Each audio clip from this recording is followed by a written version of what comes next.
i7 ગુજરાતનો અવાજ। નમસ્કાર દર્શક મિત્રો, i7 ન્યૂઝ ગુજરાતીની સાથે હું છું આપની સાથે પાયલ બામભણિયા। તો જોઈએ આજના મહત્વના સમાચાર। દાહોદ જિલ્લાના સિંગવડ તાલુકાના સુડિયા ગામે ₹2.63 લાખનો દારૂ ગાડી ઝડપાઈ। દાહોદ જિલ્લાના સિંગવડ તાલુકાના સુડિયા ગામે રણધીકપુર પોલીસે વિદેશી દારૂની હેરાફેરીનો પર્દાફાશ કરી 2,63,256નો મુદ્દામાલ ઝડપી પાડ્યો છે। પોલીસને મળેલી બાતમીના આધારે સુડિયા ગામના તળાવ ફળિયામાં કાર્યવાહી કરવામાં આવી હતી। પોલીસે પ્લાસ્ટિક, કાચના ક્વાર્ટર તથા ટીન બિયરની કુલ 11 પેટીઓ તેમજ છૂટી બોટલો મળી કુલ 837 બોટલો કબજે કરી હતી।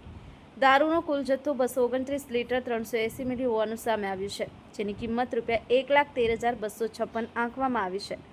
પોલીસ તપાસ મુજબ ખરવાણી ગોવિંદ ગુરુ લીમડીના દિનેશભાઈ પારસિંગભાઈ તાવિયાળ પોતાની ઇકો ગાડીમાં દારૂ ભરી લાવ્યા હતા।